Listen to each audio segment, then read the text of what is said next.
I've noticed we're losing subscribers. Not the YouTube kind, but the kind that swore they'd be in my life forever. Funny how that works. One day you're surrounded by people who claim to love you, and the next, you're watching them walk away like you were just another phase in their lives. By the way, if you're here, do me a favor, subscribe. It's free, and unlike some people in my life, you won't regret sticking around. My husband is ruining my life, and I just realized it too late. It's 2 a.m. I'm crying. I'm exhausted. And for the first time, I'm saying it out loud. I see my husband as a liability, not a partner. I've kept this inside for too long, not wanting to burden my friends or family with my marital troubles. But I can't do it anymore. I'm 34, my husband, let's call him Nathan, is 37, and we've been together for 8 years. Ever since our daughter was born 3 years ago, I've realized something terrifying. I can't trust Nathan with anything. Not my daughter. Not myself. Not our home. Not even the smallest, simplest tasks. Let me back up. When I was 19, a truck driver fell asleep at the wheel and turned my car into a crumpled piece of metal with me inside. I survived, but my body has never been the same. I have enough metal in me to set off every TSA scanner at the airport, and I live with physical limitations. Some days are good, some are bad. I used part of my settlement money to buy a house outright and retrofit it to accommodate my needs, knowing that one day I'll require a wheelchair. I work in software development. It's flexible, it's enjoyable, and on bad days I can work from bed. Nathan, on the other hand, hasn't worked in 5 years. And that was fine at first. Before our daughter was born, he contributed. He handled most of the housework, ran errands, made sure things got done. We even hired a weekly cleaner so we could spend more time together. But after our daughter arrived, it was like a switch flipped in his brain. Suddenly he became unreliable, thoughtless, dangerous. He buys the wrong size diapers. He puts them on backwards. He doesn't mix her formula properly. He forgets to close the child-proof latches. Just this past week, he had to go to the store 3 times because he kept bringing home the wrong size socks and shoes. I finally gave up and ordered them myself. For me, he's even worse. He's tried to help with my weekly pill organizer and spilled my medications all over the floor. Not once. Not twice. Several times. And when he cleans up, he never gets all the pills, meaning I've had to frantically search the floor, praying our toddler doesn't put something in her mouth. He brings me grapefruit juice, knowing full well it reacts with my medication. He keeps putting dairy in my food even though I'm lactose intolerant. He's broken so many of my things just by being careless.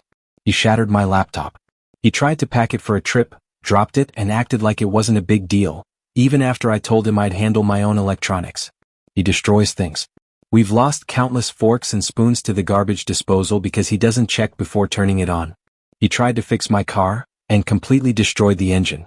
A simple head gasket replacement turned into needing a whole new car because he over-tightened a bolt until it shattered inside the engine block.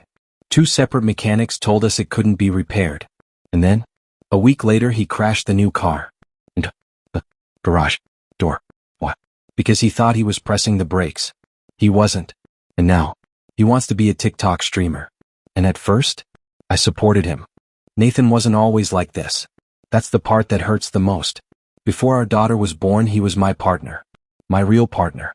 He cooked, cleaned, took care of things. He made me feel safe. Now, he's a liability. A walking disaster that I have to constantly monitor, like a child who refuses to learn from his mistakes. 4 nights ago was my breaking point. That night, he was in the garage streaming for 9 hours straight. 9 hours of playing around in his little world, while I worked, left early to pick up our daughter from summer camp, cooked dinner, fed her, and got her ready for bed, alone. When he finally emerged from his streaming cave, I asked him for one thing: take out the trash. 2 hours later, I came out of my office and immediately knew something was wrong. The house felt warm. Too warm. The front door? Left open. I panicked. Our daughter could have wandered outside. What if someone had come in? What? I ran to check on her. She was still in bed, thank God. But then I saw something even worse. The stove was on. A burner was lit. And sitting on top of it? An empty pot. I hadn't even used the stove that night. I called out to him. Hey, I need you for a minute. He came inside, looking annoyed that I was interrupting whatever virtual nonsense he was up to. I told him the front door was open. He shrugged. I thought I locked it. You didn't? We checked the camera. The proof was right there. Then I pointed to the burner still on. Oh, I was gonna make ramen, he said. I forgot. He forgot. Just like he forgot the diapers. Just like he forgot my medication. Just like he forgot how to be a partner. Then, before I could even say anything else, he grabbed the scorching hot pot off the burner and shoved it straight into the sink, on top of our daughter's favorite plastic plate. It melted instantly. I snapped. I screamed. "What are you doing?" He realized what he'd done, but instead of taking responsibility, he made it worse. He yanked the pot out of the sink and slammed it onto our countertop. I barely caught it before it burned the surface. Ran it under cold water. My hands were shaking. "I can't do this tonight," I told him. "I'm taking my meds and going to bed." And then, he did it again. He grabbed a glass from the cupboard and set it directly onto the still hot burner. Broke. I started crying. And he had the audacity to act like I was overreacting. "It's just a plate," he said. "It's just a cup. We can replace it." I looked at him and something inside me snapped. "It's because I have a liability," I said. "Not a partner." His face changed. "What the under does that mean?" "It means I can't trust you. It means I have to watch you like a child. It means every time I think I can let my guard down, I'm the one who pays the price. I can't see you as a partner anymore. You're just another liability in my checkbook." He stormed off. Went to bed. And for the past several days he's been sulking in the garage, ignoring me completely. He only talks to his online friends. He won't even look at me. He's been ordering DoorDash so he doesn't have to come inside to eat. I tried reaching out. I tried texting, asking if we could talk, if we could fix this. He just leaves me on read. If I step into the garage, he ignores me, but apologizes to his stream for the interruption. Before all of this, I tried to be patient. I tried to help him. I asked him if something was going on, if maybe he needed to see a doctor. Something had to be wrong. No one goes from being a caring, responsible husband to this. But every time he brushed me off. "People make mistakes. You're overreacting. It's not like we can't afford it." But that's not the point. The point is I can't live like this anymore. I love him. I miss who he used to be. But now I have to ask myself, am I fighting for someone who no longer exists? Search. Reason.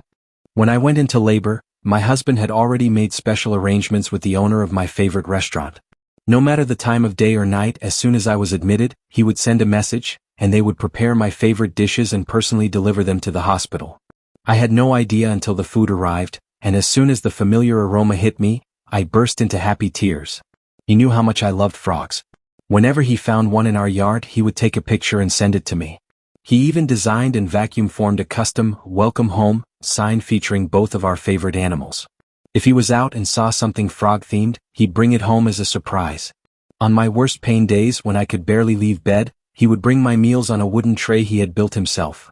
A tray that could convert from a carrying tray to a bed tray inspired by hospital food trays. When I struggled to put on socks or shoes, he would gently help me. He even learned how to do different hairstyles, optos, curls, and straightening, just so he could help me feel beautiful when my body made me feel anything but. That's the man I fell in love with, the man I miss so deeply. He's still there sometimes, but more and more it feels like he's fading away. Update. Sorry for the delay in responding, and thank you to everyone who shared feedback and support. It's been a week now. Before I get into the update, I want to address some common questions. If you want to skip ahead, the actual update starts in 8 paragraphs. 1. Why doesn't my husband work? He could find a job, but we both agreed that the pay was never worth the toxic environments in his field unless he wanted to start his own business, which he didn't. He used to work in home repair and renovation, but the industry was full of misogyny. He saw female customers and coworkers being harassed and manipulated into buying unnecessary services at premium prices. If he spoke up, his hours would get cut until he was forced to quit. At one job, his boss left a screaming voicemail on his first day because he refused to sell a refrigerant service to a young black couple who didn't even need it. He documented everything, reported multiple companies to the state labor board, and followed up. Nothing ever came of it. He later tried working in a factory and a warehouse, but both jobs penalized him heavily for needing scheduled time off for my medical needs. There are no worker protections for that here unless you qualify for unpaid FMLA, which takes a year of employment. Yes, being able to quit a job is a privilege. I've done it before too. But I'm fortunate to work for a company that is the complete opposite of toxic. I'm thriving, and my employer has an enforced policy of unlimited paid sick leave, with immediate termination for any manager who penalizes someone for using it. With a child in the mix, the reality is that unless my husband finds another rare unicorn employer who won't punish him for needing time off for me or our daughter, like when daycare closed for a week due to an RSV outbreak, it makes more sense for him to stay out of the workforce. Financially, my job pays nearly double his highest salary with no penalties for time off. Switching roles wouldn't make sense. 2. Does he make money from streaming or TikTok? No. His live streams average 6 viewers and he has 3 Twitch followers. When we did our taxes, he hadn't even received a 1099. The total he made from TikTok live gifts last year? $6. Nothing from Twitch. His numbers have remained about the same. 3. Why do we still have a weekly housekeeper and send our daughter to summer camp and part-time daycare? Because I don't believe in one spouse working a single 40-hour-a-week job while the other juggles full-time domestic labor, childcare, enrichment, and socialization, essentially being on call 24/7. I never wanted a dynamic where one partner carried the full burden of domestic responsibilities, childcare, and enrichment while the other worked a single job for 40 hours a week. I couldn't fathom placing that kind of weight on someone I love and cherish. If my husband took on every activity, field trip, and learning opportunity that daycare provides, his evenings and weekends would be consumed with housework and responsibilities I physically struggle to assist with. Having a weekly housekeeper helps prevent the cycle of deferred cleaning paralysis, where small, missed tasks pile up into overwhelming, impossible projects. The monthly deep clean and organization sessions have been a form of self-care, especially as we navigated the transition from having an infant to a toddler. Edited to add, our daughter started part-time daycare when she turned 3. Before that, my husband was her primary caretaker, which made the weekly housekeeping even more important to keeping things from spiraling into chaos. 4. The allowance situation. Yes, I wanted my husband to have financial independence, even if he wasn't earning an income. Maybe I've spent too much time on social media, but I've seen far too many stories of stay-at-home spouses, mostly women, who were financially controlled or unable to leave unhealthy marriages because they had no private savings. Should I have cut off the allowance sooner when things became unbalanced? Yes. I take full responsibility for that. 5. What happens if we divorce? The house and settlement balance are in a trust, completely separate, and as far as my lawyer can tell, out of his reach. Alimony would be up to a judge, but given my documentation of his expired certifications and my ongoing medical expenses, there's a good chance I wouldn't be obligated. I think that covers the background questions. Now on to the update. The update. On Friday, I finished work to the smell of food cooking. My husband was plating dinner as I stepped out of my office. He said he wanted to talk over dinner. Some people had warned me that my post had made its way onto multiple TikToks, which I appreciated. It gave me time to prepare for the possibility that he'd see it. I have a lot of feelings about my story being used for content on the very platform that has contributed to my child and me being neglected. None of them are good. He did see a TikTok about it. He asked if it was me. I told him the truth. Yes, I wrote it. Yes, that's how I feel. Yes, I read the Reddit comments. And no, I will not delete or change my words just because I know he can see them. I don't know how to describe his reaction, but he said he spent the last day reflecting on how bad things must be for so many people to suggest potential medical explanations for his behavior. He insisted he's not ADHD. His mother was addicted to opioids and Ritalin when he was a kid and tried to get multiple doctors to diagnose him with ADHD so she could get more pills. He believed he had it for years, but when he became an adult, he sought out 2 separate opinions. Both confirmed he did not. He didn't learn about his mom's addiction until his mid-20s. After that, he went to therapy to process everything. That said, he's willing to see a psychiatrist again. He doesn't believe he has ADHD or autism, but he admitted that he might be depressed. If not, he'll still go through with testing for other medical possibilities, if only to ease my mind and rule out any serious issues. I believe he was sincere, but something he said has been stuck in my head. He joked, then immediately apologized when he saw the hurt in my eyes, that maybe everyone was right. Maybe something was wrong in his brain since he chose to love and marry someone medically fragile, knowing our life together would never be normal. That one stung. He also admitted that the night he left the door open, ruined our child's favorite dish, and left a pot burning on the stove, he had been drinking too much on his stream. He promised to monitor that more closely. Apparently, for the past few nights, he's been filling his wine bottle with grape juice so it looks like he's drinking, but he's actually sober. He said he'd keep doing that. After dinner, he surprised me by taking me to see the new Deadpool movie. We didn't go to our usual theater. He had researched which ones had limited edition popcorn buckets, and now I have a baby Deadpool popcorn holder with a built-in drink cup. The next day we sat down and talked. We went over everything, how our family dynamic had shifted, how all the little things had piled up, how I need action as part of an apology.